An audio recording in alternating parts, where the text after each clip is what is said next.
KWT slaying.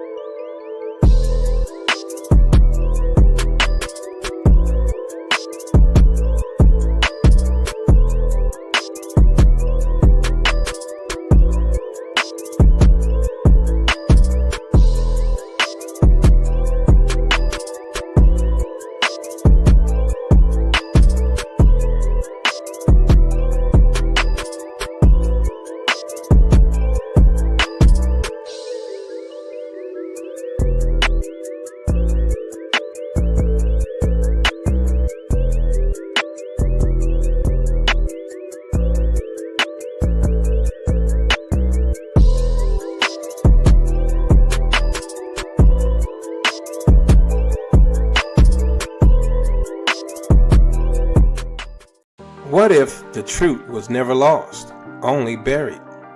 For centuries, historians, scholars, and even colonial records have confirmed what many tried to silence. The original Israelites were a black people scattered across continents but never erased.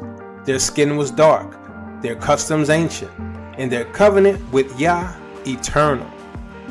This journey uncovers how the Spanish and Portuguese Jews, described as dark-skinned, Semitic, shared one bloodline. Chased by the Inquisition, many fled to Portugal, then beyond, preserving their heritage across borders.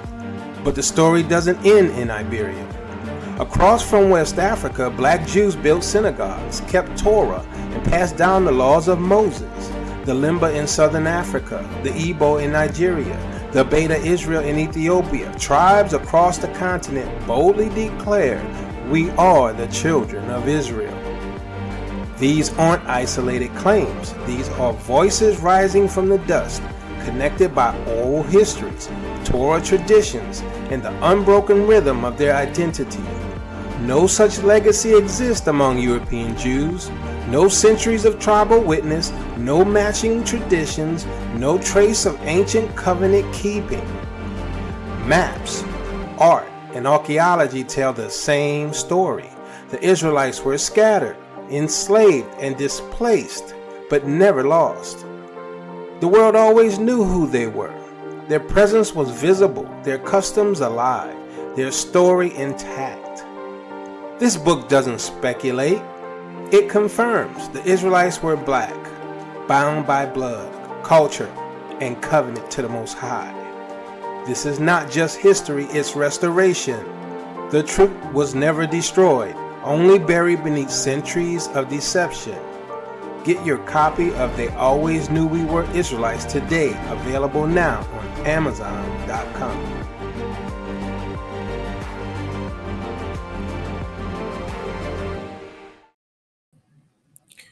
Salama family, Salama, how y'all doing today? Hope you're blessed and highly favored.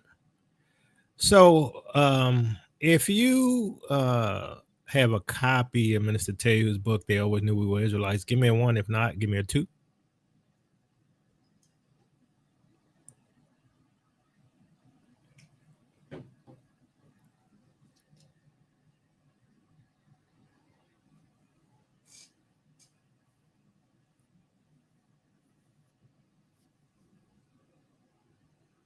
All right, I see way too many 2s out there. Y'all need to go and buy his book. And if you haven't got mine, you need to get mine as well. But here's the deal. If y'all can, for the ones who do have his book, please go to Amazon and give him a review. Because that helps, helps him out. So if y'all can support Minister Tehu and give him a review, that'll be great, right? I know y'all busy, but if you could take a few seconds out of your time and go do that, that'll be great. And for those who didn't purchase it, you're missing out, right? So we're going to talk about what's going on today in this whole end-time prophetic scenario. But before I get into the prophecies and what I think is happening and what's going to happen, I want to cover an article I wrote called Israel is the Root for You Gentiles. And it's not going to be very long, but there's a lack of understanding because of Eurocentric Christianity, right? Eurocentric Christianity has spiritualized everything. And the reason why they've done that is to move the Torah away from the covenant. See, everything is about the covenant, right? And that's why when Yahushua came, he said, I come but for the Lord's sheep of the house of Israel. He did not come for the Gentiles. Prove me wrong. He came for the house of Israel. Why? Because they are the covenant keepers. They are the ones who the contractors with. So I'm going to go through this real quick because here's the deal. They're just, like I say, you can eat the meat, you can spit out the bones, and you do you. But if you Gentiles want to escape this thing, you have to understand you're going to have to attach to Israel. I'm sorry. You may not like it, but it's a fact, right? And so when we look at what's happening today, I'm going to tell you, a lot of people ain't going to make it. And a lot of people going to have a problem with, quote unquote, the fear factor. All right. Some of y'all are going to be afraid. And some of y'all are going to make excuses. And some of y'all are going to ignore the scriptural text. Why? Because it's called normalcy bias. Normalcy bias. And like I said, you don't have to believe a lick of anything I say. I got a good track record. Okay? All I'm saying is pay attention. That's all I got to tell you. I'm not trying to change anybody's mind on anything. I'm just warning you. I'm warning you what's happening, and I don't know how much time we got left before it happens, and it ain't looking good, and we're going to talk about it. Ain't nobody telling you this. Everybody acting like it's 20 years ago, and all this is a praise session, and we should be praising the Most High regardless, but some of y'all are delusional. And some of y'all sleep. Some of y'all so sleep so much in your sleep that you're snoring. Y'all snoring so loud we can hear you down the street. Oh, yeah. Well, before we get into that, let's look at this article I wrote. This for you Gentiles. Like I said, eat the meat, spit out the bones. You can believe it or not. I don't care. Right? Israel is the root. Israel is the root, proving the foundation of the covenant people. Like I said, the problem with Christians is that they ignore the covenant. They act like the covenant has no meaning. They act like the covenant has no meaning. It's all about the covenant. There's confusion today about what Paul meant by the root in Romans 11. Many assume the root referred to the Messiah. But a careful reading shows that the root is Israel, specifically the covenant made with Abraham, Isaac, and Jacob.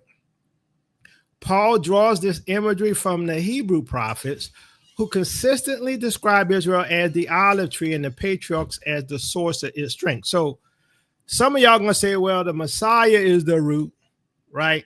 But not in this context, right?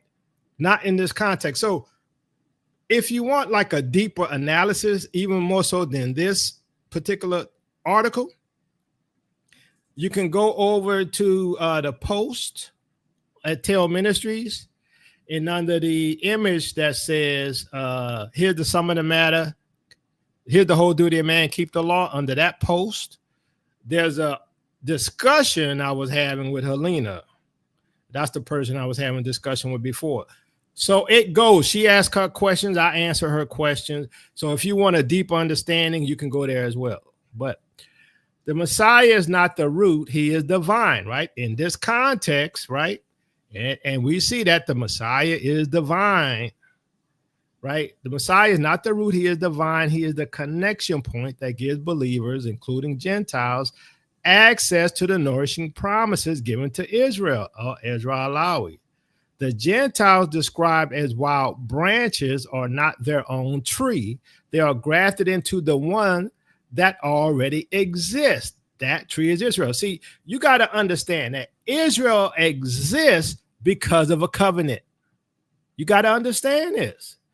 Israel exists because of a covenant. And in that covenant is a bunch of promises. If you do X, I'm going to do Y.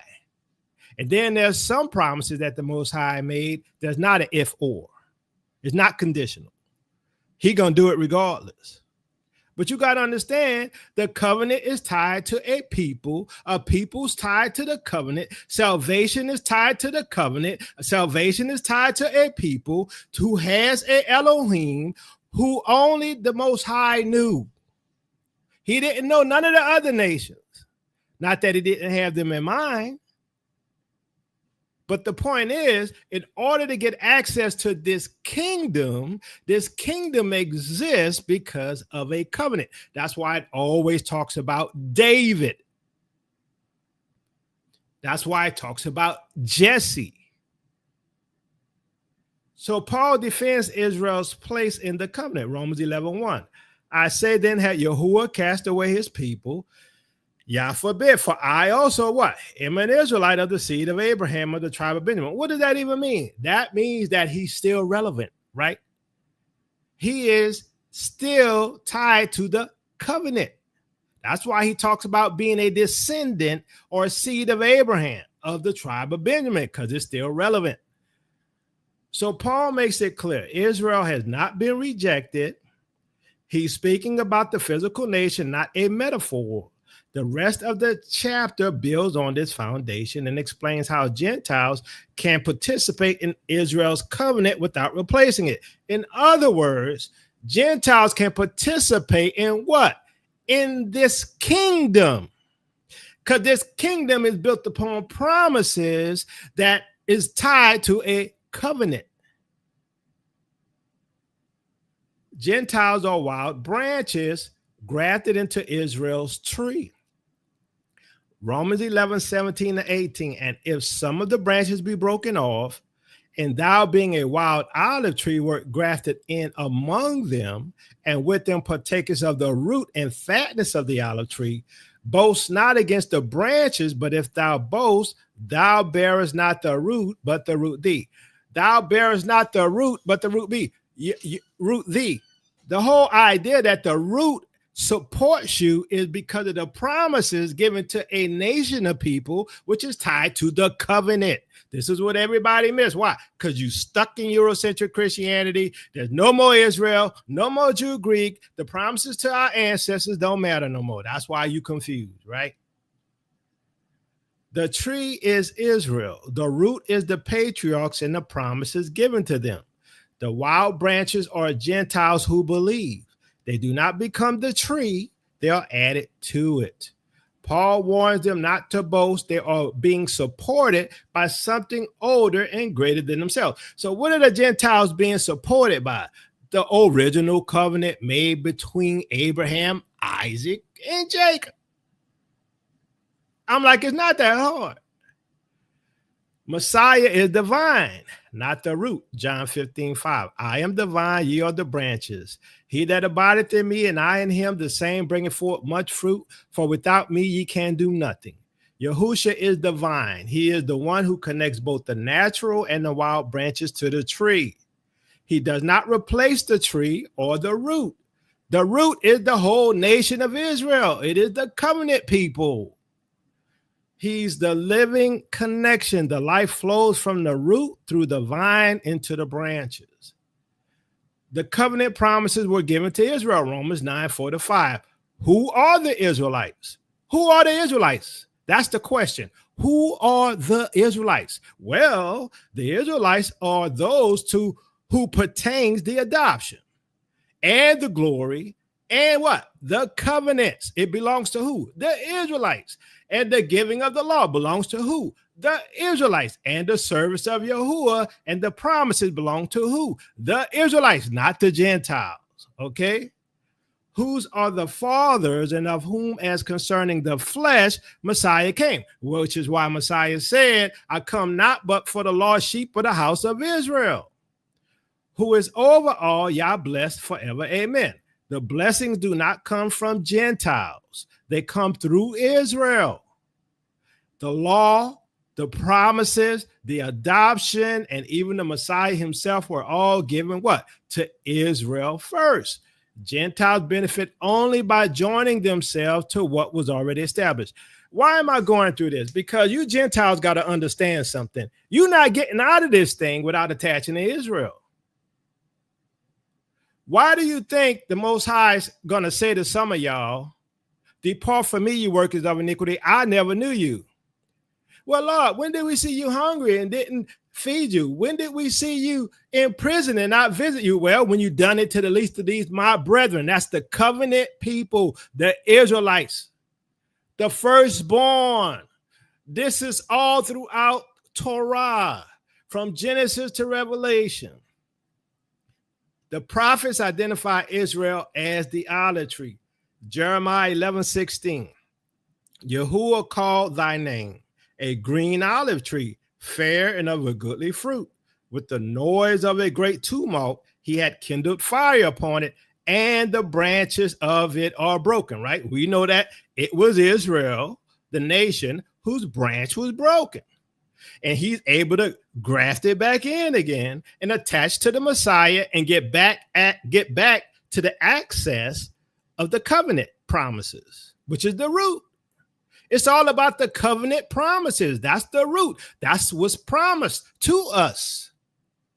That's what's promised to the Gentiles in terms of salvation, because the promises were made to Israel and they get access to the promises through Abraham because he believed God and it was counted to him for righteousness. It all makes sense. Come on, now it's not that hard. This is the exact language Paul uses in Romans 11. He's not inventing a new idea. He's continuing the message already found in the prophets. Israel is the olive tree. Some of its own branches were broken off, but the tree itself remains. I'm trying to help y'all. Because I'm going to tell you, a lot of people ain't going to make it. I don't know how many Israelites going to make it. I don't know how many Gentiles going to make it, but it don't look like a lot. I'm just trying to help you. Just go through it. Study it, research it, fast, pray, seek the Most High, and prove me wrong. Stop studying the scriptures with a bias. That's why the Bible says the nation and kingdom that don't serve you going to perish. Why? Because you Gentiles going to be serving Israel. Come on now. It ain't that hard. The story from Genesis to Revelation. Lord, will you at this time restore the kingdom to Israel? Not to the Gentiles.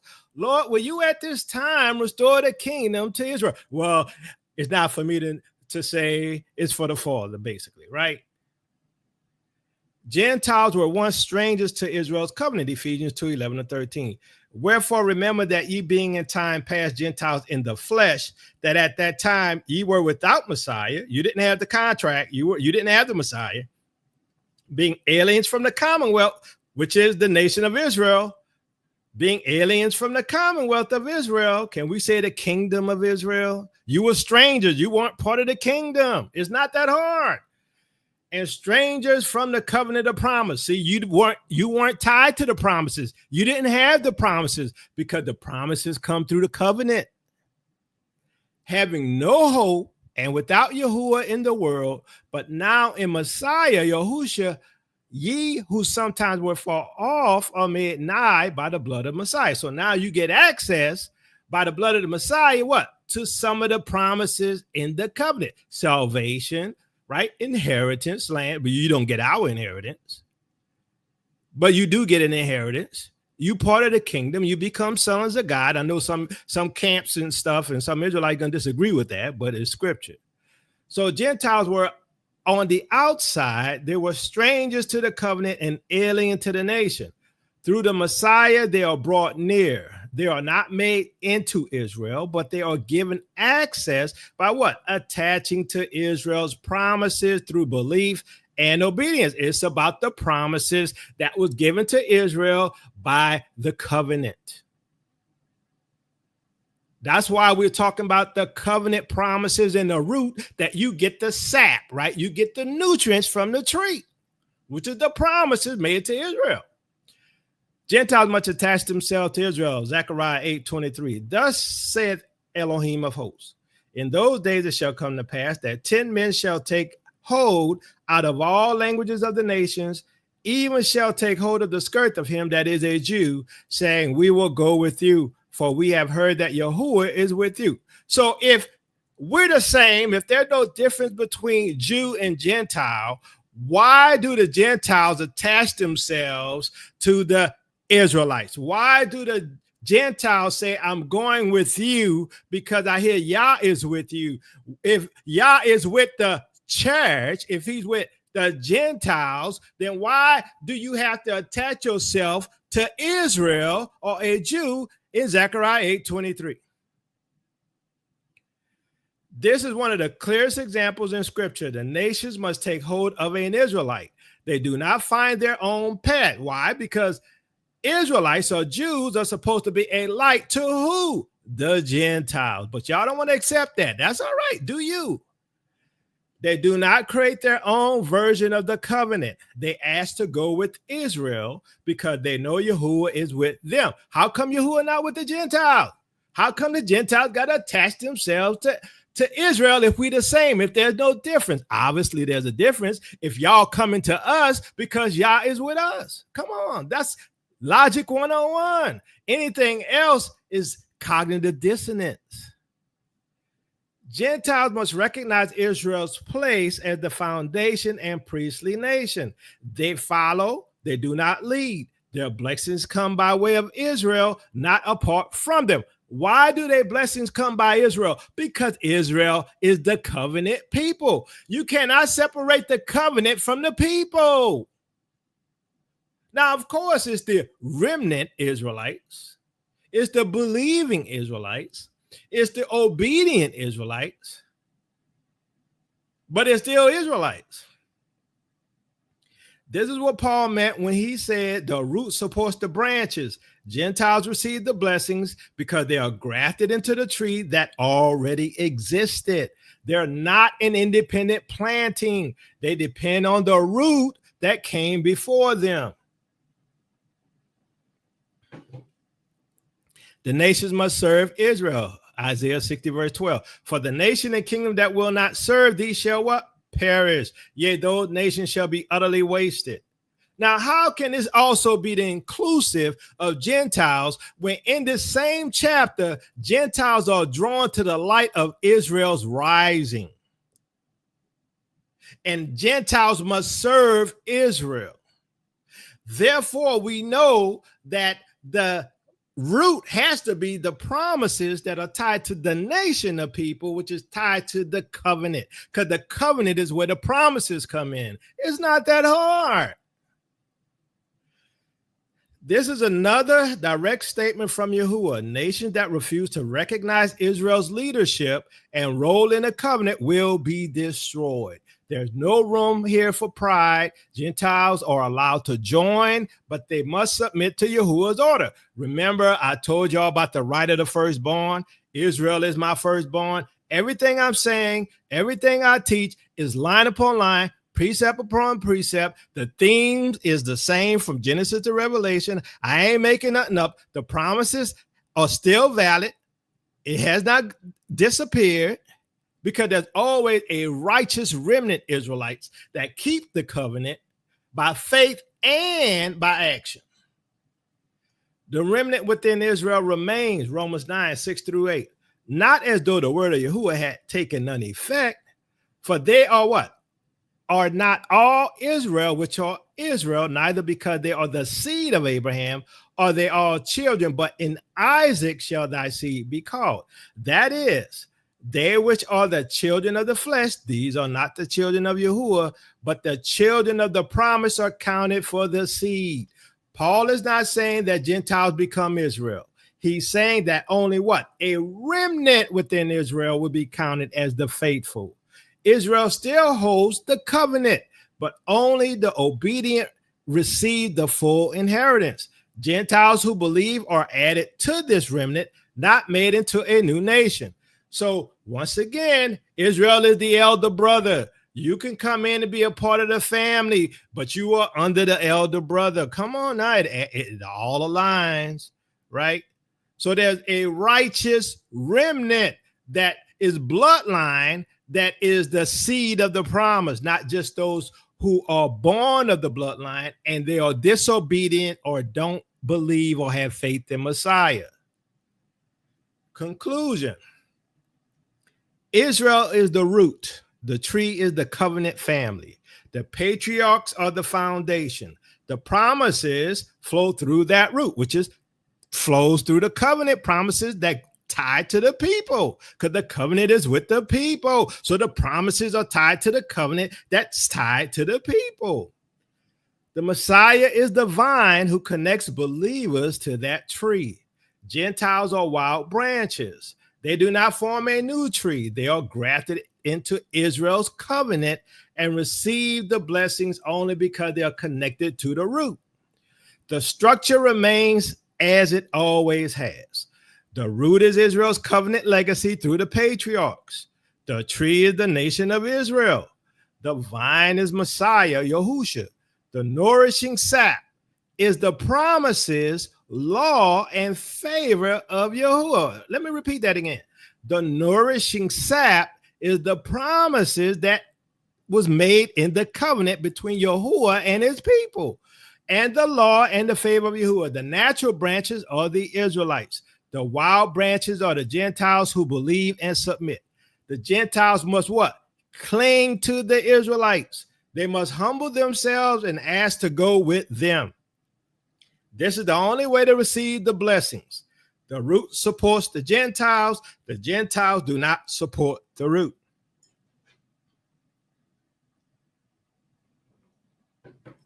So why did I say this? Why did I go through this? Why did I feel the need to do this before the end time prophecy teaching and this whole judgment that seems to be here? Is because I'm going to tell you right now, very few of you Gentiles going to make it out of here. I'm telling you, you don't have to believe me. You could wait for the rapture all you want. Very few of y'all going to make it out of here. Why? Because according to the scriptures, you have to attach yourself to Israel. And what happens when Israel leaves, right? You're going to have, once again, a remnant of Gentiles, right, who's going to follow us into the wilderness. Most of them not coming. Most of the Egyptians did not go with Moses. Most of the Gentiles not coming with us. I'm trying to help y'all. Because you know why? I'm going to tell you right now, Gentiles, and good look, Gentiles ain't just white folks. Gentiles is any nation outside of Israel. Any nation that's not bloodline is a Gentile nation, whether you're a believing Gentile or not. You're outside of the covenant, you're not bloodline, because the covenant is with a bloodline. In other words, I'm telling you this because you're going to have to make a decision. Look, it don't matter to me. It don't matter to me. Because look, we leaving. Our people going. Some of our people believe they're going. Some don't. Some people think this their land. Some people think America where they from. Let them stay here. I don't care either. It's for the righteous remnant. It's for the believing remnant. It's for those who have faith in Messiah and obey his words and believe his word. That's who it's for. And I'm going to tell you this, not many Gentiles coming with us. Why? Because racism is a B. Racism is a B. Niggas don't know nothing. They ain't no better than me. I'm as equal to God as they are. God is no respecter of person. No, not when it comes to salvation. He's not. But there's a hierarchy. The firstborn. There's rulership. Y'all don't get it. I'm telling you, Christianity ignores all those scriptures, all those texts. And I'm trying to tell you, I'm trying to help you. There's very few Gentiles coming with us when we leave. All right. So I made that point. Let's get into what's happening. Let's get into the prophecies. Let's get into the issue that we in right now. Let's get into the danger. Let's get into the chaos. Let's look at what's happening and focus on what's happening, because it ain't looking good, y'all. It ain't looking good. And I'm not here to wash your feet. I'm not here to cuddle you.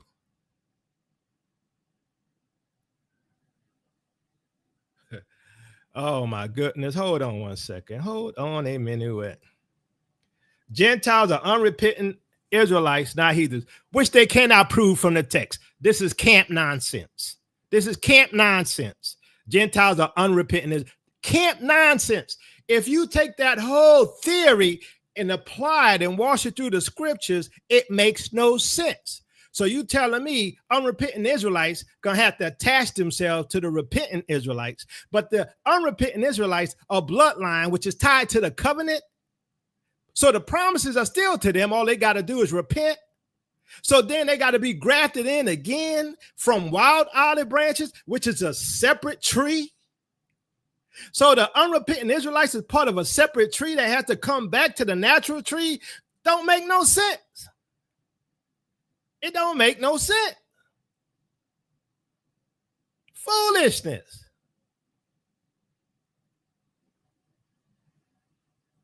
So you got a pagan tree, which is a wild tree with wild branches. And that other tree served other gods, paganism, witchcraft, whoremongering, homosexuality, all kind of stuff in this wild tree.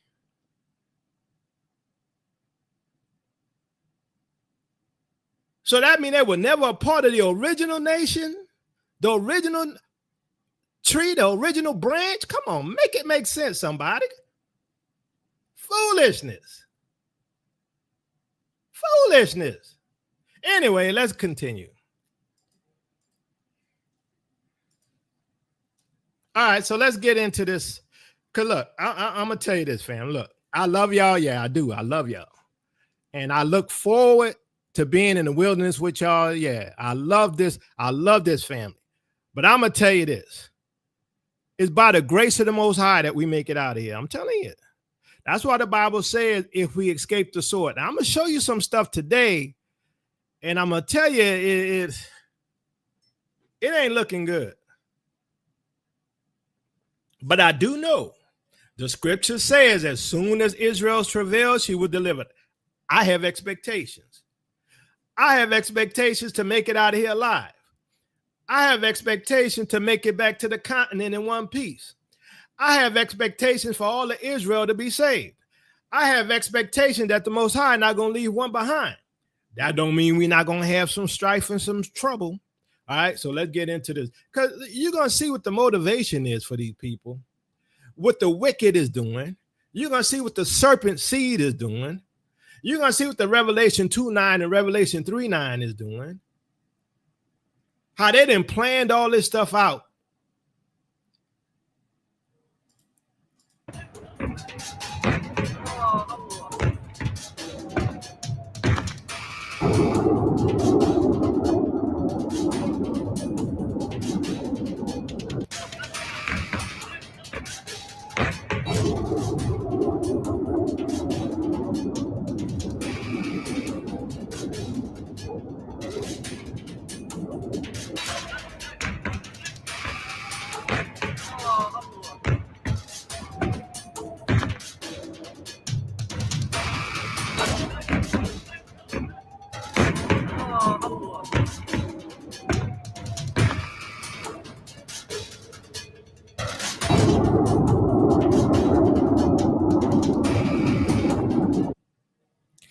So y'all see what's happening there, right? Now, you got to understand that all of this is by design. I told y'all it's all scripted. But the question is, what is the script?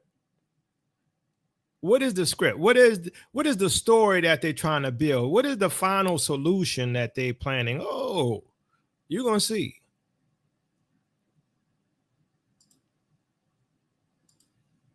Okay, so I'm in the middle of Tel Aviv. What you're looking at here is the crater from one of the Iranian ballistic missiles that hit last night. And this is the blast damage behind me, these residential apartment buildings. Now, these are selective areas. How bad everything is, truly, I don't know. Maybe that's just one neighborhood. Maybe it's all of Tel Aviv. I don't know. Whatever. The story that's being told is, oh, we're innocent and we're getting hit. Well, we know the truth of that, but let's continue. Been reported today that over 30,000 Israeli refugees have arrived in Cyprus by boat. Yes, over 30,000 of them have arrived in several different boats. I've heard people have paid thousands of shekels to go. Boats are taking about up to 10 people each to go under the radar rather than huge boats. Now, if 30,000 people have arrived, I cannot even imagine how many boats hit the coast of Cyprus. Now, Cyprus is just a small island. I don't know how prepared they are for this influx of refugees. So have they come with money? Is the state going to have to house them? Are they going to have to give them some form of benefits? Or how is this all going to work in Cyprus? Now, we've spent years and years watching refugees on boats being demonized because they are brown and black and escaping countries where Western nations have initially caused war or problems. So we've seen them demonized. We've seen people literally scream out, stop the boats, and mock the deaths of sometimes even children. Now, I'm very curious to see how this story will evolve, because now we have refugees arriving by boat, but they are, let's say it for what it is, European refugees that have arrived via Israel. So I'll keep you updated on this, but 30,000 on a small, tiny island. I'm just curious, how would British patriots react if 30,000 refugees literally arrived overnight on the shores of the UK? I think this is an important topic that we need to discuss. So let me know what you think in the comment section below. And also, if you're not already following this account. All right. So my question to you is this, fam. Y'all see what's happening right now in quote unquote Israel, which, I don't believe that's the real Israel, right? Y'all know where I believe Israel is. If you don't, get my book, True Jerusalem, Lost Kingdoms of the Israelites. Understand that there are 30,000 refugees fleeing because of what? War. Now, you got a bunch of Israelites, they tell you you're not going to flee, right? You're not going to flee. That's what they tell you, right? Now, my question to you is, let's use some common sense. Now, let me ask you this question. Is the United States getting involved in this fight? Yes or no? Is the United States getting involved in this fight? Yes or no?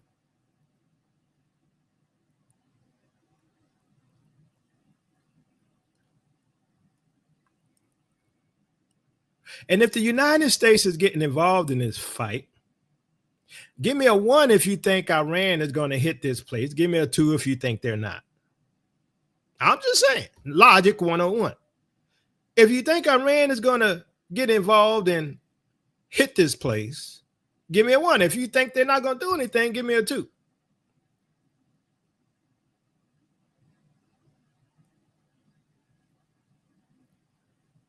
I mean, logic says that, hey, Iran's life is on the line. Their very existence is on the line. If they don't do anything, then guess what? They're going to disappear. So obviously they're going to do something. At minimum, there's going to be chaos. At minimum, what we're going to see is Jeremiah 50 and 51. At minimum, Babylon's going to be overrun. If that's the case, if we're attacked, will we not have to flee? I'm just saying. Logic 101. If we're attacked, missiles start coming here, terrorism starts happening, they shut down the borders, People fighting in the streets. Jeremiah 50:51. You not gonna flee? Come on now, foolishness. Foolishness. But let's see how big this thing gonna get. Right? Who's involved? See, some of y'all have cognitive dissonance, and some of y'all, I'm gonna have to just say it. Some of y'all don't know your word. Some of y'all have feelings based upon high-level understandings of high-level scriptures that you learned from some moray or from some Christian pastor, but you ain't never studied the prophecies. See, Tell Ministry has been studying the prophecies for years. That's why our accuracy is so high.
中东地区局势再度骤然升温，不符合任何一方的利益，拱火浇油，威胁施压，无助于推动局势缓和，只会激化矛盾，扩大冲突。中方呼吁有关各方，特别是对以色列有特殊影响的国家，应负起应有的责任，立即采取措施，为紧张局势降温，避免冲突扩大蔓延。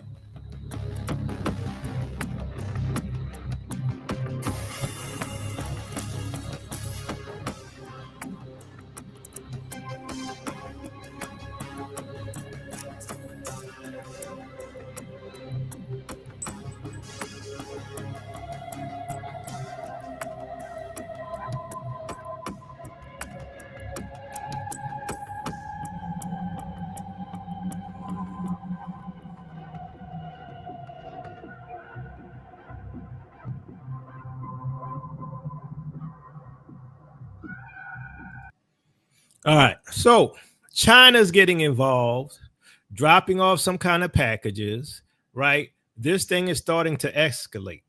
But some of y'all think ain't nothing's going to change. Nothing's going to happen. All things remain the same, right? Okay, fine. I mean, you know, that lacks common sense now. But hey, let's look at some other things. Who is we? Trump, unconditional surrender. U.S. President Donald Trump just said something on social media and is curious. We now have complete and total control of the skies over Iran. Iran had good sky trackers and other defensive equipment, and plenty of it, but it doesn't compare to American-made, conceived, and manufactured stuff. Nobody does it better than the good old USA. We have total control. Who is we? It gets worse. Look at this, unconditional surrender. That's war terminology. Did Congress declare war and I missed it? We're not at war with Iran. Who is he speaking for? We know exactly where the so-called supreme leader is hiding. He's an easy target, but is safe there. We're not going to take him out, at least not for now. But we don't want missiles shot at civilians or American soldiers. Our patience is wearing thin. Thank you for your attention to this matter. All right. Did you catch the second posting? Trump says they're not going to delete Ayatollah Khomeini, at least for now. All right. So now rumor is that they have already taken out the Ayatollah, but that's just rumor right now. Right. But y'all don't think that if America's involved in this Middle East conflict, that it's not going to hit this land? Let me see them twos again. If you think America is not going to be hit by Iran or by China, give me a 2. Let me see them twos again.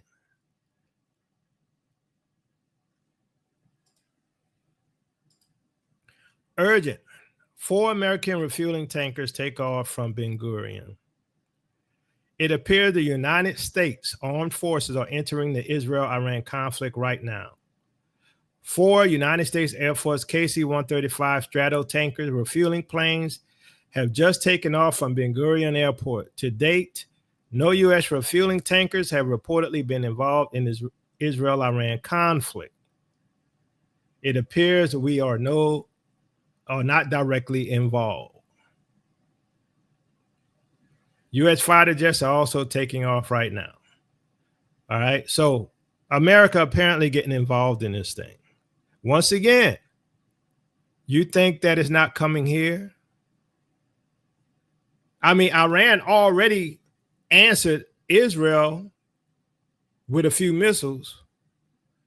Now America getting involved. You think Iran is going to ignore the U.S.? Do you believe the scriptures? Because if you believe the scripture says that Persia is coming to Babylon to handle business. And Persia is not going to care about no money. You're not going to be able to buy her off.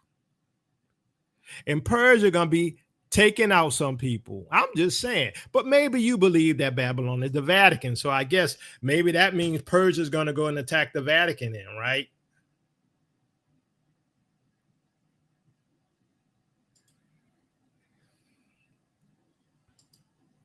Trump frantically tries to stop MAGA civil war over Iran. Donald Trump is trying to stave off a MAGA civil war over America's involvement in the Middle East that threatens to tear apart his conservative base. After the president abruptly left the G7 in Canada to meet with his national security team in Washington, the White House went into overdrive to assuage America First diehards who are angered that the U.S. could be dragged into Israel's battle against Iran. We know exactly where the so-called supreme leader is hiding. He posted on Truth Social calling for Iran's unconditional surrender. He's an easy target, but is safe there. We're not going to take him out, at least not for now. As tensions simmered, Vice President J.D. Vance took to social media to talk up the remarkable restraint the president has shown in trying to keep American troops and citizens safe. Defense Secretary Pete Hegseth appeared on Fox News to assure people there had been no change in the military defense posture in the region. Well, Trump said otherwise. On social media, Trump's rapid response team posted video after video to demonstrate that he has always been consistent on Iran and that the White House, his communications team, fired off a press release documenting 15 times that Trump stated Iran cannot be allowed to have a nuclear weapon. The messaging efforts point to the dilemma Trump faces as he tries to balance his support for Israel with ongoing demands from within his base to avoid another war in the Middle East. Having come to office promising no more endless wars, Trump must now decide whether to help Israel destroy a deeply buried Iranian nuclear enrichment facility at Fordow using a 30,000-pound U.S. bomb known as the Bunker Buster. But such a move would risk any remaining chance of the nuclear disarmament deal Trump has been pursuing and further divide the very base that got him elected.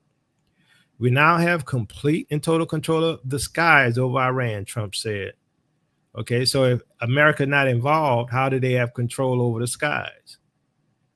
Okay, Trump said on Tuesday, Iran had good sky trackers and other defensive equipment, but it doesn't compare to American-made, conceived and manufactured stuff. Nobody does it better than good old USA. Others in MAGA, however, are not convinced of America's ongoing role. Tucker Carlson, a former Fox News host, entered the fray last week, calling Trump complicit and suggesting that the administration drop Israel and let them fight their own wars. This led to Trump suggesting on Monday that he was irrelevant now that he no longer had his own television show, which in turn led to Trump ally Marjorie Taylor Greene siding with Carlson. Tucker Carlson is one of my favorite people. He fiercely loves his wife, children, and our country. Since being fired by the neocon network Fox News, he has more popularity and viewers than ever before, she said. Turning Point USA leader Charlie Kirk had earlier warned the issue could cause a massive schism in MAGA and potentially disrupt our momentum and our insanely successful presidency. MAGA activist Jack Posobiec agreed, saying that a direct strike on Iran right now would disastrously split the Trump coalition. But Vance's lengthy post on X sought to de-escalate tensions, noting the crazy stuff that was being put out on social media. He said that Trump had been amazingly consistent over 10 years that Iran cannot have a nuclear weapon. He may decide he needs to take further action to end Iranian enrichment, Vance added. That decision ultimately belongs to the president. And of course, people are right to be worried about foreign entanglement after the last 25 years of idiotic foreign policy. So America is now the police of the world. All right. So why is this important? Because as you're going to see, I think what's happening is that we are really into the midst of some major prophecies, right? And one of them being Matthew 24:22. And except those days should be shortened, there no flesh should be saved, but for the elect's sake, those days shall be shortened. So this is where I think we may be. We may be at this point where no flesh will be saved if the Most High doesn't step in. Now, why do I feel that way? Is it because of the threat of nuclear weapons? Right? I think it's because it seems like it's a plan, and this particular plan seems to align with many things, right?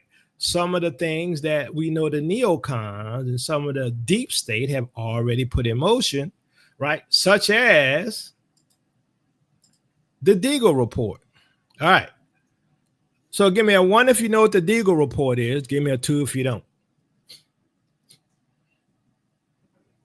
Because I know we have some new people.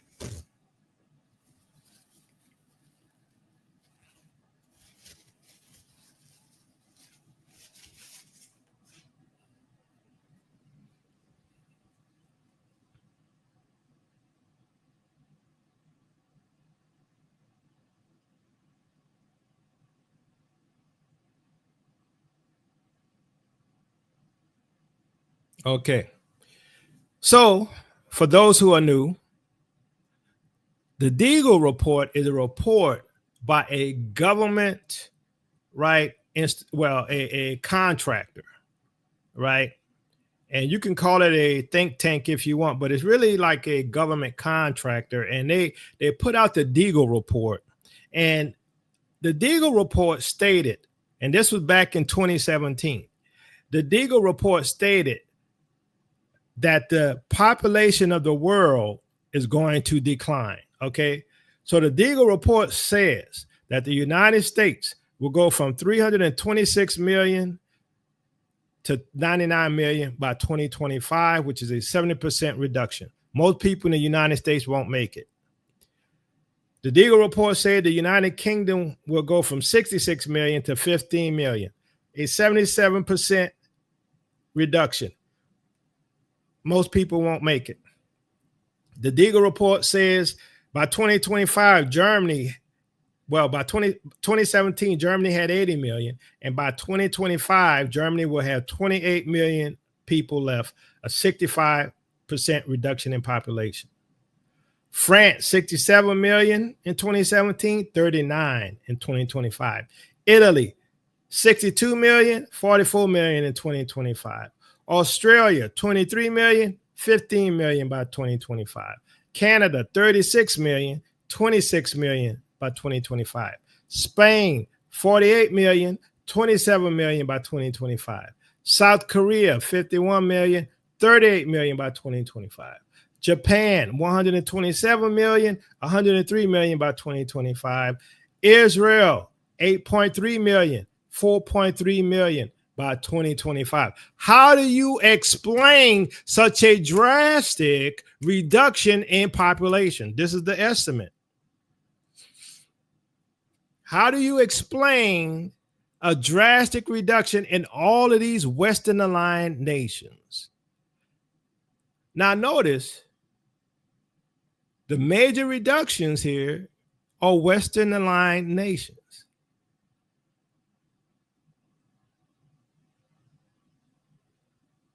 By 2025. Now what we have is the potential in 2025 for a nuclear war. It just so happens Israel is fighting Iran, and there's the threat of a nuclear war. There's the threat of China getting involved. There's the threat of Russia getting involved, all aligned with the prophecies of Jeremiah 50:51. All aligned with the prophecies of 2nd Ezra chapter 15. We've been teaching this for years. Where's your mores? They're not teaching this. Where your pastors? They're not teaching this.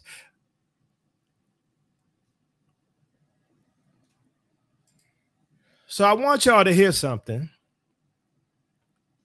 This is a video, and hopefully it's loud enough. This is a video about a guy named Bill Ryan. And this particular video was created back in 2010. In 2010. Now, understand this. What we're dealing with here is a guy who supposedly had connection, right? Bill Ryan, he was a former co-founder of the Project Camelot. Some of y'all may have heard of Project Camelot. And he was also the founder of Project Avalon, right? So he discussed in this video, he discussed in this video the Anglo-Saxon Mission. Now, this interview was in 2010, where he claimed to have received insider information from a high-level Freemason, right? According to Ryan, the Anglo-Saxon Mission refers to a long-term geopolitical plan allegedly developed by Western elites, especially those rooted in Anglo-American power structures.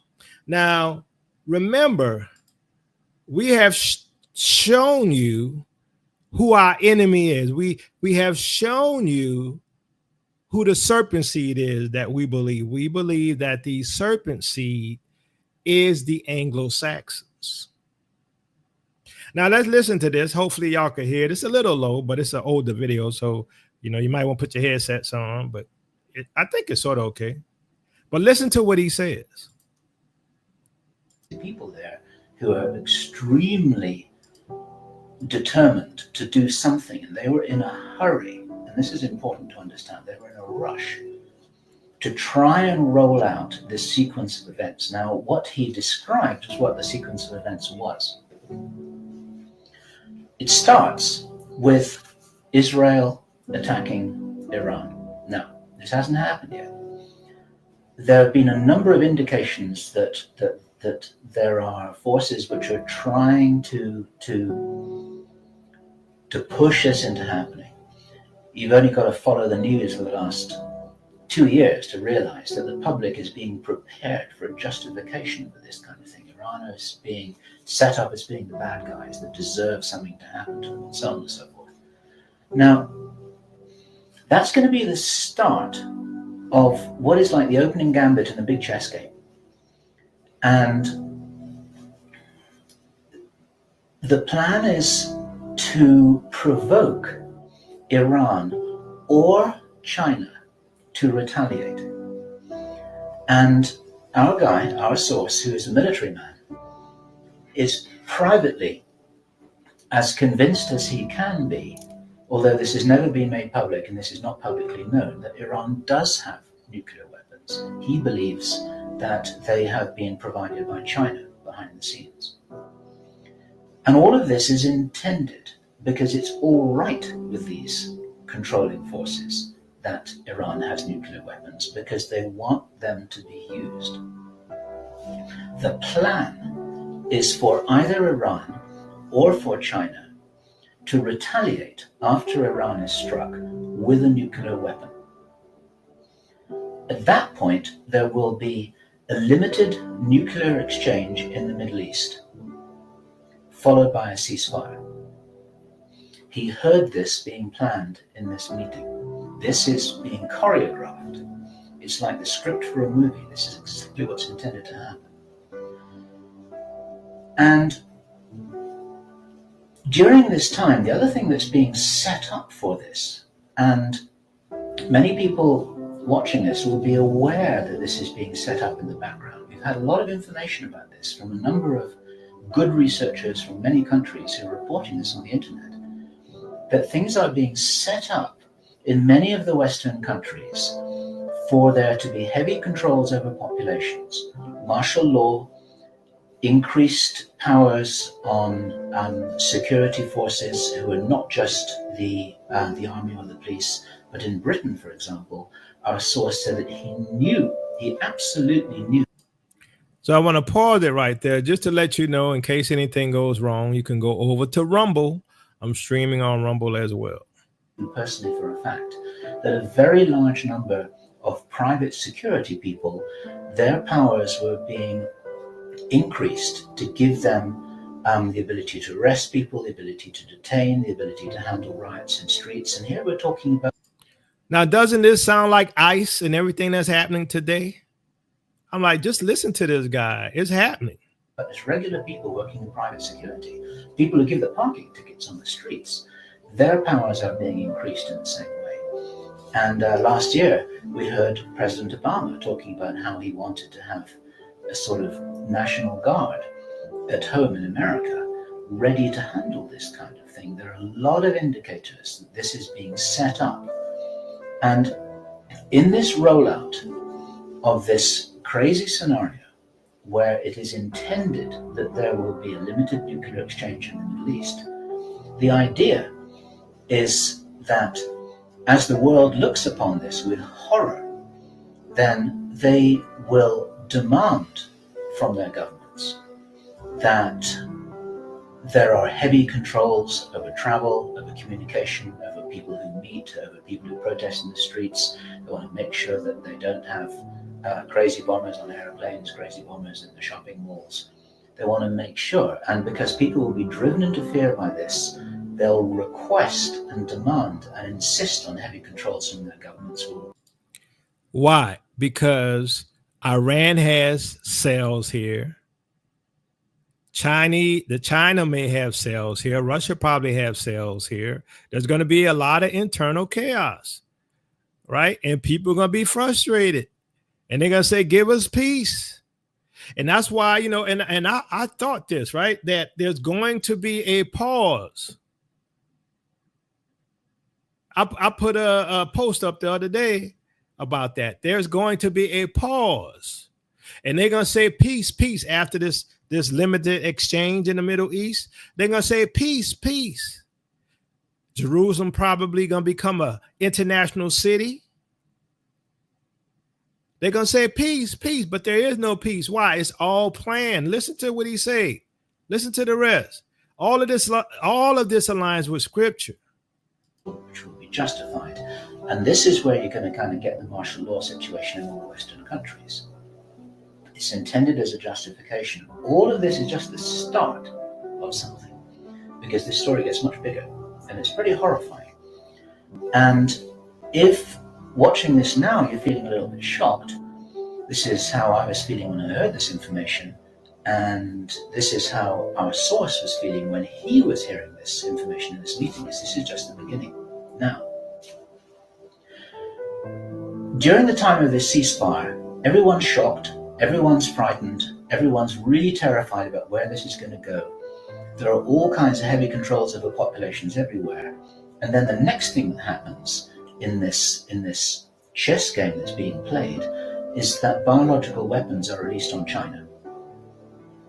You heard this being discussed in this meeting. They will release a flu-like virus that will be genetically targeted against the Chinese population. It's racially targeted against the Chinese people. It's designed to spread like wildfire and to knock out a large number of the Chinese people. And these people in this meeting were laughing about this. They said, China will catch a cold. Now go read 2 Ezra chapter 15 and tell me that don't sound like Asia in 2 Ezra 15. I'm sorry. I'm like, we're here, in my opinion, right? With their words, China will catch a cold. And they were laughing about the fact that these biological weapons will wreak havoc among the Chinese population. And after that, then what effectively will be a kind of plague will actually spread right across the world to the West as well. Our source was not clear whether this was a Chinese retaliation or whether the thing would just spread out of control in the way that it would be very understandable if it did, whether it's racially targeted or not. These things actually mutate. So now you've got a situation where there's been a limited nuclear war in the Middle East. There's a pandemic that really is sweeping across the world and really is killing people very visibly. And you've got this totalitarian military lockdown in all the governments in the Western world because everyone's going to be in panic about all of this. And then, he said, then the real war starts. Something that would be justifiably called the Third World War with a much more major nuclear exchange. And at this point, I asked him, is this just about population reduction? What is this about? Why are they doing this? Why this insane Dr. Strangelove plan for just unleashing all of this stuff on the world? Why do it? Now, as our conversation went on, I started to find answers to those questions. Now, some of this is speculation. I want to share this speculation with you because it's important enough that we work together here to figure out what's going on. And there are some clues, there's some very important clues that I'm going to present to you here in this video. He said, absolutely, it's about population reduction. So I said, well, in this meeting, did they mention any figures? And he said, yes, they did, 50%. Half the world's population. This is planned as per the Georgia Guidestones. For those of you who don't know what the Georgia Guidestones are, it's a stone monument in Georgia in America that was erected anonymously a number of years ago. So does this not align with what we see not only in the Georgia Guidestones, but in the Deagle report, which is estimated for this decline to happen by 2025, 70% reduction here, 50% here, 60% there. I'm just saying, all of this is lining up, right? And not only does it line up with what we see from the deep think tanks it also aligns with Torah, with the scriptures, with the prophecy.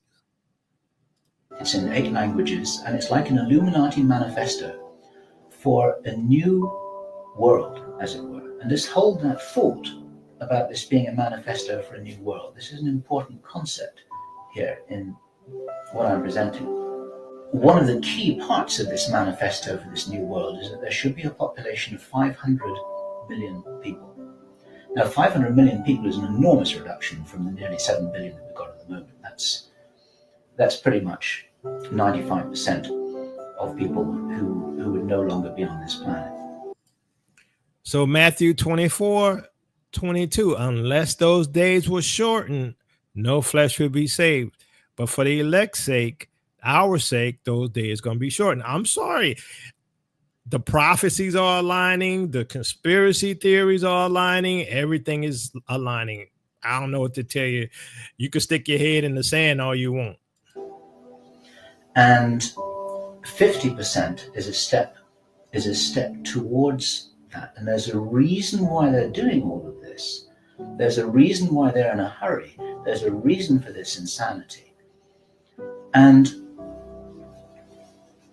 when he was explaining this, then he said that they have a name for this plan. This project has got a name. And I said, well, what is this name? He said, it is called the Anglo-Saxon Mission.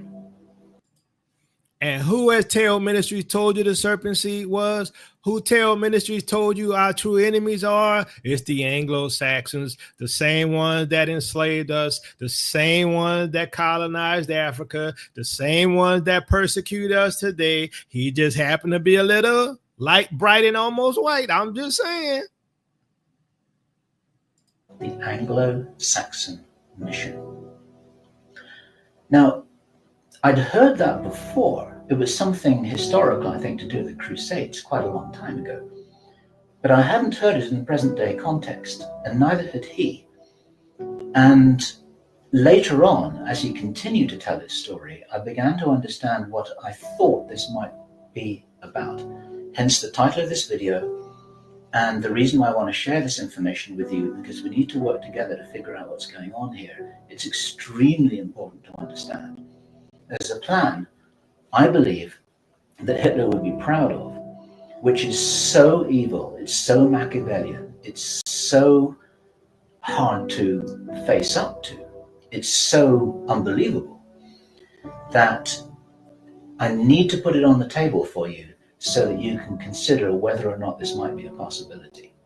The plans that I've been describing are definitely a possibility, because he heard them with his own ears in this meeting. Everything I've described up until now, up to and including a major outbreak of hostilities after the limited war. So the sequence is as follows. The planned sequence is as follows. Israel attacks Iran, then there's a ceasefire, then during which time there is heavy governmental military controls over populations in all Western countries. Then China is attacked by a biological weapon. It's a flu-like disease that spreads like wildfire. This goes all over the world, and then they have a major Third World War. And then, by this time, 50% of the population will be destroyed. And not only because of the war or the plague, but because, as many of you watching this will understand, the infrastructure goes down in situations like this. There's no food in the supermarkets, there's no gas in the pumps, the telecommunication goes down, there may not. But you're not going to flee. I'm like, does this not sound like Jeremiah 50:51? Does it not sound like 2 Ezra 15? Does it not make sense with the Deagle report? Does it not make sense with the Georgia Guidestones? Does it not make sense with Matthew 24:22? Unless those days be short, no flesh shall be saved. It's all aligning. I'm like, we got ICE out there doing just what he says. Even the lower level meter maid is going to have power to put you in jail and arrest you. Is that not what we're seeing? They're bringing in militia and putting ICE badges on them, deputizing them. I'm like, come on. I'm like, I'm not trying to cause no fear here. I'm just warning, right? I'm just letting you know what's happening. I'm the newscaster. You can eat the meat, spit out the bones. You can ignore it. I'm going to tell you this right now, though. If I see tactical nukes used and there's a ceasefire and that window open, I'm out. See y'all. I'm telling you right now, if there's a tactical nuke exchange, just like he said,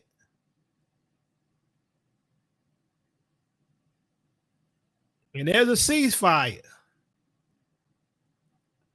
I'm heading to Africa. Adios, muchacho. See you later. Auf Wiedersehen. Aloha.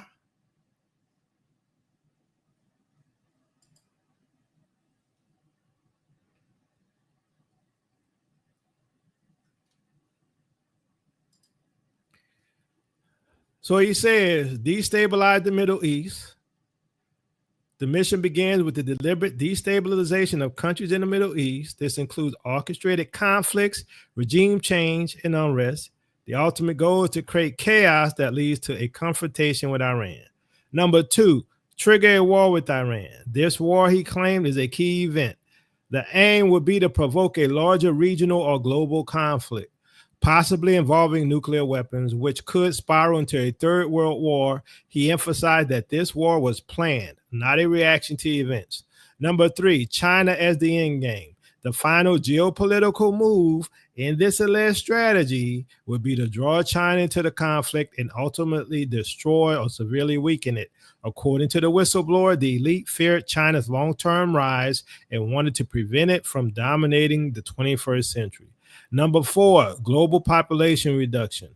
Another claimed component of the mission, which is the Anglo-Saxon Mission. Another claimed component of the mission involved global population control. Ryan said the insider spoke of a planned pandemic that will be used to reduce the population with a targeted emphasis on Asia. 2 Ezra chapter 15. This claim was made in 2010, years before the C-19, which has caused many to revisit this interview. Number 5, establish a new world order. Okay, this is the goal. Establish a new world order. After the chaos, the elite would aim to establish a new global system of governance led by who? Anglo-Saxon powers, specifically the UK and the US, enforcing control over the surviving population. Now, we know according to the scripture, the US is going to be betrayed. Ryan emphasized that the information was given to him as a warning, not as a call to arms or prophecy. The insider, he said, was disturbed by what he heard and wanted people to be aware of the plan in hopes that the awareness could be prevent its access. All right, so we got that. Now, so the whole goal is to enter the New World Order. That's the whole goal, to enter the New World Order, to create this order out of what? Chaos. And to introduce the mark of the beast. This is what's happening. It's all aligning with prophecy. Now, what's interesting here is that Microsoft came out with a patent, right? And it's tied to cryptocurrency. It's the W020200600606A1. We talked about this in the past as well. If you remember this, give me a 1. Give me a 2 if you don't.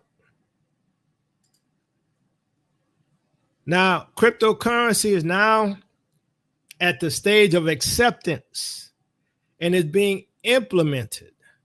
They're doing transactions. Banks are starting to set up the foundation to roll over from the analog system, which is the dollar, right, into the digital system, which is cryptocurrency and blockchain. So according to Microsoft, right, Microsoft patents a new cryptocurrency system using body activity data. Body activity data. Microsoft has patented a cryptocurrency mining system. So this is like mining, but wait till you hear this. It's just like mining crypto. It leverages human activities, including brain waves and body heat when performing online tasks, such as using search engines, chat bots, and reading ads. A user can solve the computationally difficult problem unconsciously, the patent reads. So this whole mark of the beast, it makes you part of the blockchain. And it is an implant that is going to connect with whatever happened over the last 5 years. Over the last 5 years, you had a base operating system that is in you. So this particular patent was filed in 2020. The patent proposes a framework where human biological data is used as proof of work to mine or validate cryptocurrency. Oh, so here's the deal, family. In the terminology of cryptocurrency, you have proof of work and you have proof of stake. Now, proof of work is what it sounds like. Proof that you did the work.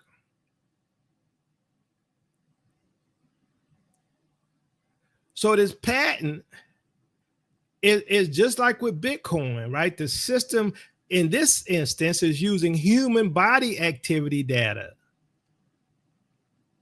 And it's going to link you to cryptocurrency, and it's going to link you to watch ads and pages and content and chat bots.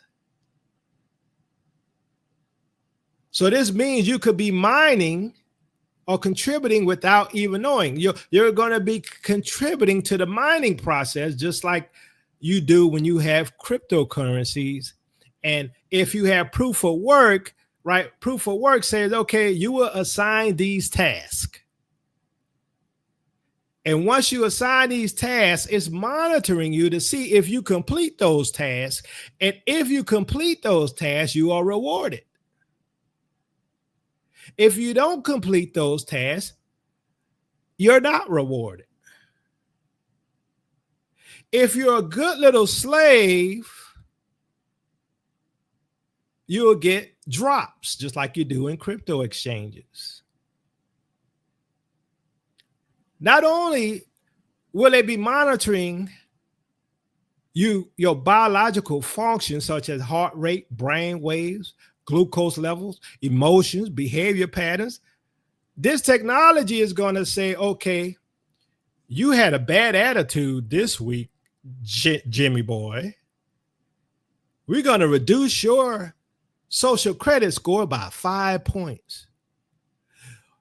Jimmy boy, you disobeyed us when we told you you can only have sex with your wife once a week. You had sex twice a week. Therefore, we're going to reduce your availability of tokens so you can't even go to the store and buy any food. As a matter of fact, because you've been so bad, we're going to turn off all of your cryptocurrency and make sure you can't no longer mine, and therefore you won't get any benefits, and you're going to be broke, busted, and disgusted, and you're not going to be able to buy, trade, or sell unless you have the mark, his name, or the number of his name.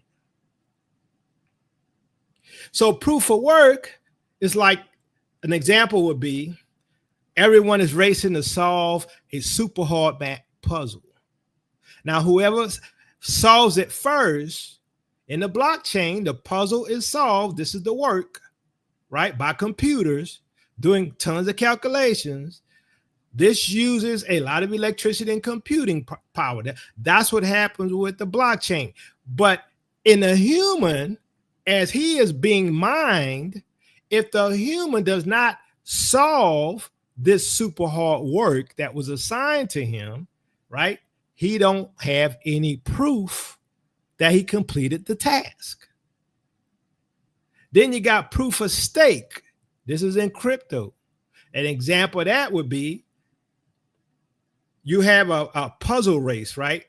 And you buy a bunch of raffle tickets. The more tickets or crypto coins you have, the better chance of being picked to add to the next block and earn rewards.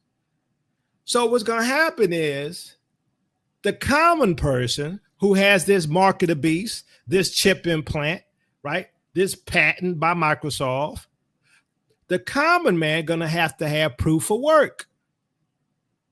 The common man is going to have to prove that he has completed the task.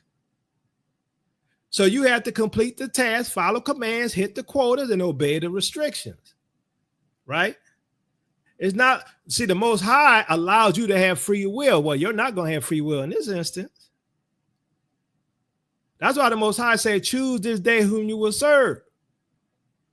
See, your body, your mind, your behavior become the currency. You're tracked, you're judged, you're rewarded only if you do the work. Proof of work. If you don't comply, you lose access. No crypto, no food, no movement. It's labor-based validation. It is slavery with technology. It is slavery with this is the new slave system. I told you, you're not going to have free will.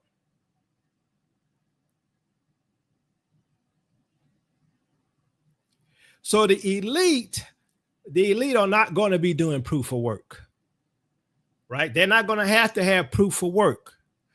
The elite going to have the mark of the beast because no man can buy, trade, or sell unless he has the mark his name or the number of his name. The elite not going to have proof of work. They're going to have proof of stake.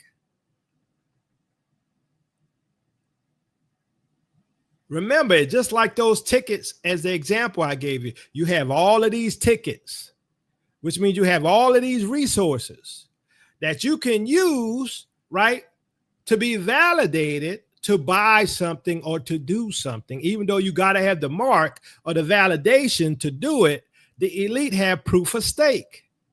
And an example would be they already hold stake in land, data, wealth, networks, and control. They got proof of stake. They own this land. They own this data. They own this wealth. They own these networks. They control everything. They got proof of stake that they have a stake in this particular currency, which is you. Their status alone gives them rewards because they already invested in the system. It's their system. Even though everybody has to have the mark, they don't have to have proof of work in order to get more money. They don't perform work, but control the system that demands work from others. If you try to rise without staking loyalty to them, you're cut off. Just like you have to stake some of your crypto coins so that it can be validated against, right? If you try to rise outside of the mark of the beast system and stake loyalty by getting a mark in your right hand or forehead, you cut off from the system. You can't buy, trade, or sell. It's ownership-based control. You're a slave, Neo. It is rulership by position and not by production. Whereas for the common man, he gonna have to produce something in order to get his crypto. But the elite don't. All they have to prove is that they are staked into this system. They are part of the beast system. They have resources within the beast system. They have land, they have data, they have wealth, they have networks, they have control. Proof of stake that they have the money and the wealth or the resources to buy, trade, or sell, but they still got to have the mark.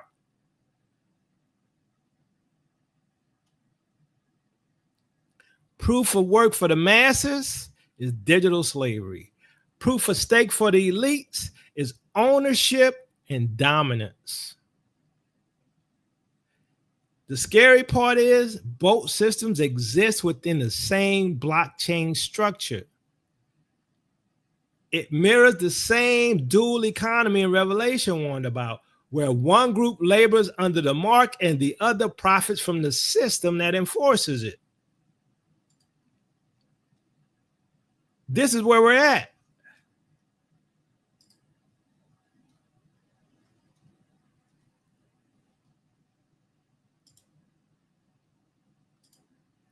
Understand, most of y'all not going to get it. Most of y'all going to live in your cognitive dissonance, and you're not going to be prepared. You're not going to be ready.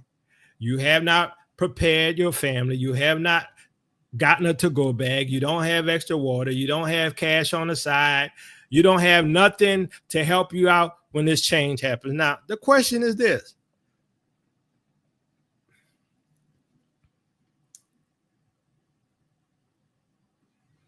So the question is this. Look, some of you are going to ask why I'm pushing crypto. It's because the whole system is the beast system. Your current system is the beast system. Your credit card is the beast system. Your ETFs is still part of the beast system. Now, crypto is in its infancy, right? We are still going into the beast system. It's just maturing. See, when you had a credit card and you do digital transaction, that is the young beast.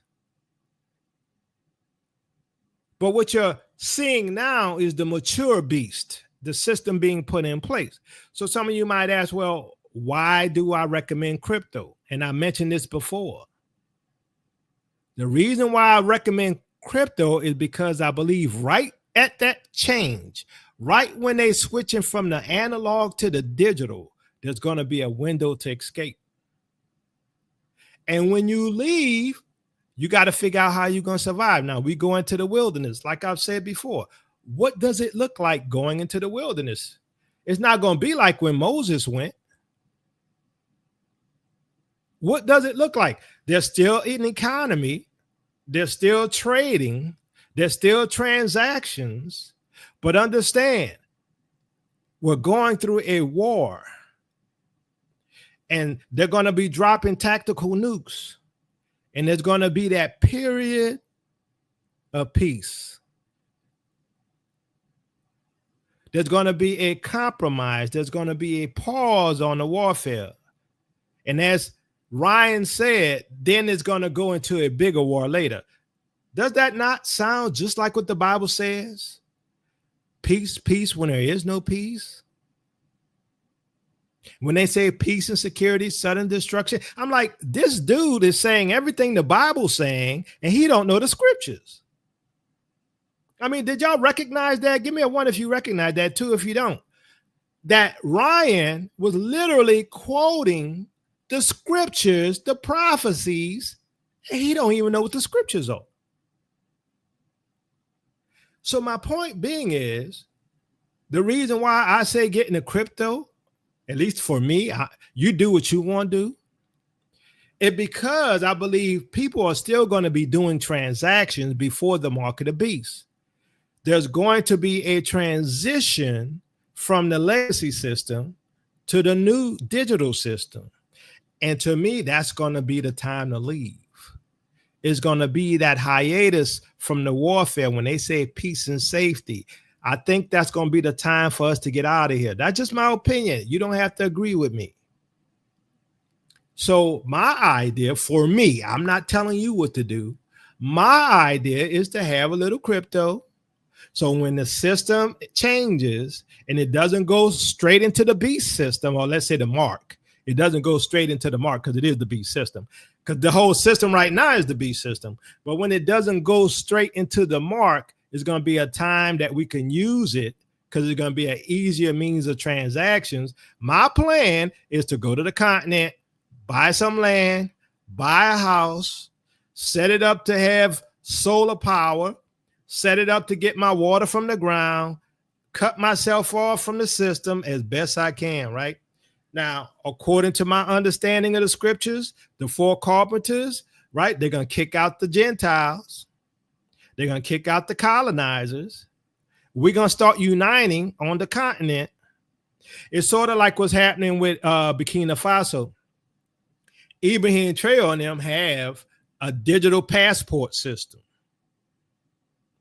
So you would say, well, why, if he's trying to get away from the system, does he have a digital passport system? Is he going to join the mark of the beast? No. See, the technology isn't evil, but evil men can use the technology for evil purposes. And so, for instance, it is easier to have a digital passport.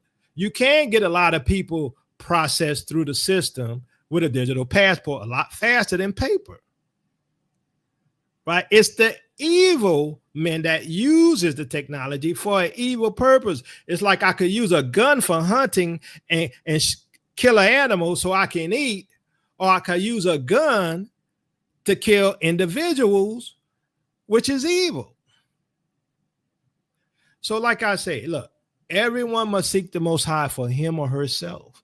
Whatever the Most High leads you to do, you do it. Look, as soon as the Most High tells me step back, stay away from crypto, stay away from AI, I'm going to step back. I'm going to stay away from crypto. I'm going to stay away from AI. But until then, I'm not going to do anything where the Bible don't speak or the Most High don't tell me. See, one thing I do know, you can't take the mark in your right hand or forehead. You definitely shouldn't be taking no lollipops, because the lollipop is the foundation, the base operating system that they are setting up within people. And here's the thing. Like I say, I'm the news guy, right? I'm just telling you what I see. I see these prophecies happening. And definitely what Ryan was saying, I'm like, oh my goodness. I'm like, that's literally the prophecies happening. And this dude talked about this way back in 2010. He talked about this in 2010. And I'm like, we're seeing all of this happen right now, just like he said. And so for me, I'm like, I'm the type of person that I believe the word of the Most High. Now, my question to you is, do you believe the word of the Most High? And if you believe in the word of the Most High, will you not act on the word of the Most High, however the Most High leads you to do it? See, for me, I'm acting on what I believe. I'm acting because I'm acting on what the Most High has revealed in his word. I'm doing the best I can with the revelation he's given me. And my narrowness, my refinement is that I'm not going outside the parameters of his word. I'm not joining myself with anybody who denies the deity of the Messiah. I'm not joining myself with people who are Torah only. I'm not joining myself with people who may be Israelite by blood, but not the remnant believing Israelites who obey and keep Yah's commandments. I'm not joining with anyone who does not walk by faith in Yahushua. See, I have constraints on me, which is constrained by what my Father has told me in his word. I don't care what the masses do. I care what the Father says. I don't care about what I want. I want what the Father wants. But I have a role and I have a responsibility to my wife. I have a role and responsibility to my son to take care of them. I have even a role and responsibility to you all to teach you the word uncompromisingly. Why? Because I fear the Most High and I love the Most High, and therefore I love his people. So therefore, I don't care. You could beat me up. You could say I'm creating fear doctrine, but I have to do what I'm called. Look, I teach prophecy, but I'm not a prophet. I teach prophecy, but I'm not a prophet. But every time, because the prophets already gave the prophecy, right? I'm just teaching the prophecy.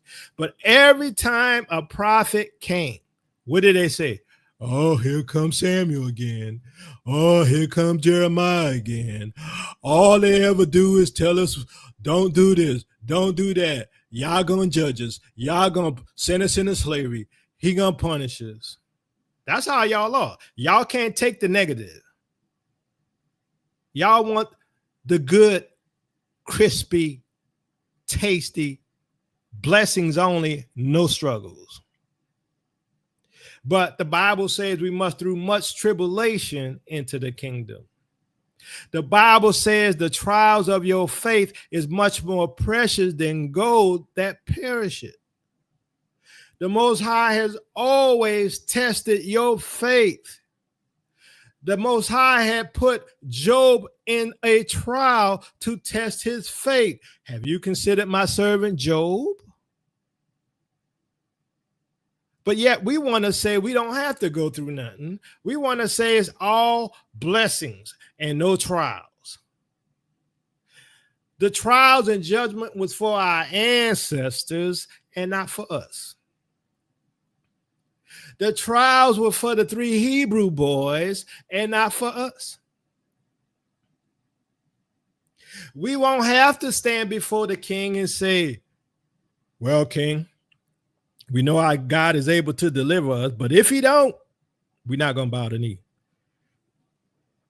Are you prepared for that? Give me a 1 if you're prepared for that. Give me a 2 if you're not. Give me a 3 if you're working on it. I'm trying to get my mind to the point that I might have to make that same statement. My God, Yahuwah, he's able to deliver me. But if he don't, see, this is where we got to be. He's able to deliver me, but if he don't, I'm not bowing the knee. See, this is where I'm at. I have to get to the point because I know what it takes to enter the kingdom. We must through much tribulation into the kingdom. The Most High never said it was going to be easy. He never said that. He just said that he's able to help you to get there. He says, without me, you can't do nothing. He says, trust me. You'd be like, Lord, well, Most High, you do see that the army of Pharaoh is coming against us, and there's water in front. Our ancestors have dealt with it. Most High, you see that army coming for us, and there's water in front.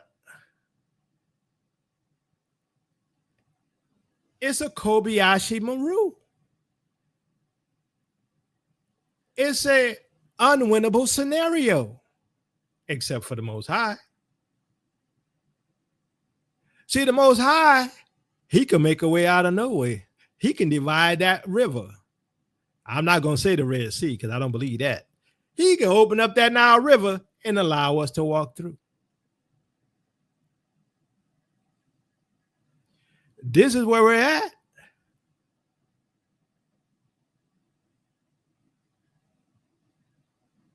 Look, fam, I'm going to tell y'all like this. You ain't got to like what I say. All you got to know is that I love you.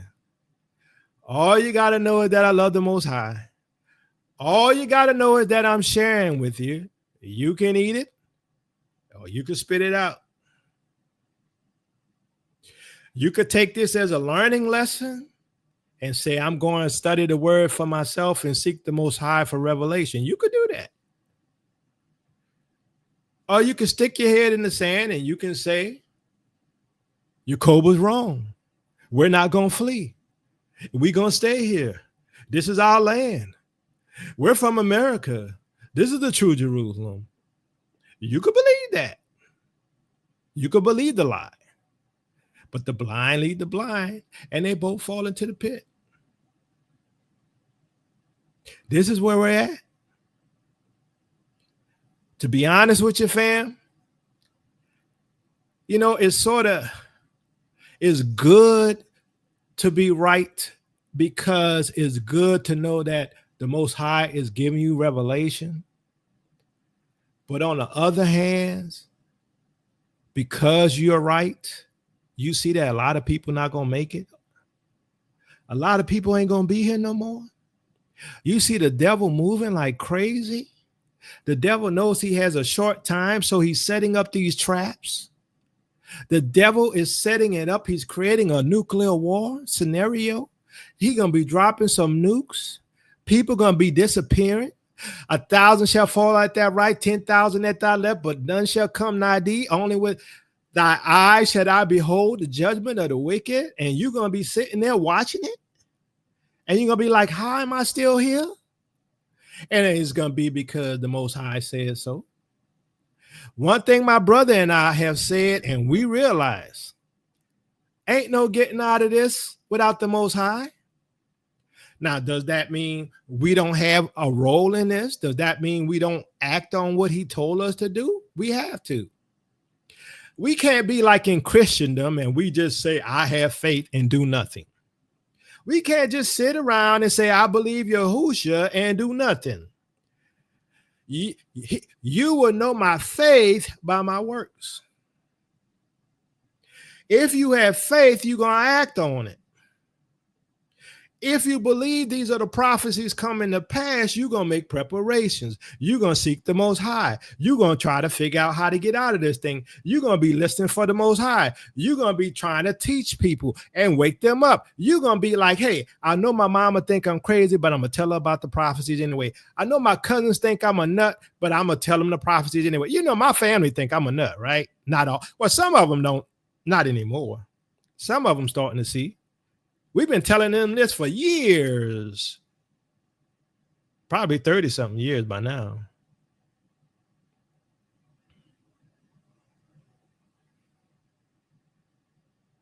My brother will tell you, they thought we was crazy. Some of them still think we're crazy. But guess what? My mama don't know more. My sister don't know more. They've been hearing us for 30-something years. They see it. They don't necessarily know what to do about it. But they've been hearing us for 30-something years. Understand, you witnessing to your family about what's happening, that's the best thing you could do, even if they don't receive it. Because as you witness and they see these things come to pass, when it's time to make a move, they're going to make a move. Oh, don't get it twisted. They might wake up at 11:59, but at least they're going to wake up. Whereas some people not going to wake up. Why? Because some people got their head in the sand. Why? Because some people following the blind and they both going to fall into the pit. I don't know what else to tell you. Look, like I said, it looks like all of the prophecies coming together to me. I don't know what to tell you. I mean, I knew it was coming, but now I think it's here. So we're going to find out real soon, right? We're going to find out real soon. We're going to find out if there's a limited tactical nuclear war in the Middle East. We're going to find out if there's a temporary ceasefire. We're going to find out if there's this false peace. And then another major war where a whole bunch of people get deleted, where if those days weren't short and no flesh will be saved, but for the elect's sake, those days will be short. We're about to find out. I don't know what else to tell you. I'm telling you what I see. That's all I could do. It looks like we're here. And I'm going to tell you, some of us live in these big cities. I live in Dallas, right? Some of y'all live in LA and New York. I don't know what to tell you. I'm hoping by the grace of the Most High, we make it past the sword. But I definitely wouldn't want to live in LA, and I definitely wouldn't want to live in New York because I think they're going to be some of the first ones hit. I ain't trying to make you scared. But when I see the imagery of the merchants off the ocean and looking at Babylon going up in flames, I picture them in the ports of New York, looking at the Statue of Liberty and New York going down. That's what I see. That, you know, when I see that, that's what I see. I picture New York. Oh yeah, the financial center is New York. Yeah, I got to get back to Louisiana, Maryland. I ain't gonna lie, I got to get out of here. But you know, hey, it's all in the Most High's timing. I can't tell you what to do, But I wanted to share this with y'all, let y'all know what I see. If y'all want to support this ministry, you can. You can become a patron. You can give Cash App, $TLTW7101. You can also go to tailministries.com, click on the donations tab. There's other options for giving. Please give us a like, share, subscribe. Also, you could buy Minister Teyu's book, They Always Knew We Was Israelites, and please go and give Minister Teyu a review.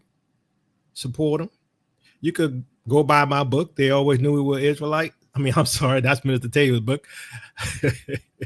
True Jerusalem, the Lost Kingdoms of the Israelites is my book. True Jerusalem, the Lost Kingdoms of the Israelites. So you can support us that way as well. I don't know what's going to happen in the next few days, next few hours. It don't look good. That's all I could tell you. Like I say, I'm not trying to cause fear, but this is my job. The scripture says, if the watchman sees danger approach and don't warn the people, and they're caught in that judgment, then your blood is on my hands because I saw it and I didn't tell you. But if the watchman tells you and you still don't listen, then your blood is on your hands. I don't want dirty hands. So love y'all, family. Love y'all with the love of the Messiah. Hope to see y'all in the wilderness. I really do. Hope we make it past the sword. I'm not trying to scare you. I'm just sharing. If you don't like it, that's on you.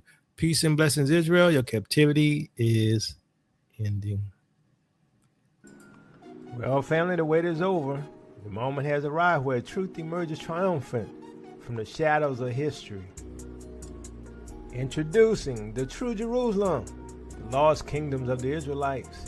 The groundbreaking work by me, Jacoby Vale. A journey into the past that reshapes the future.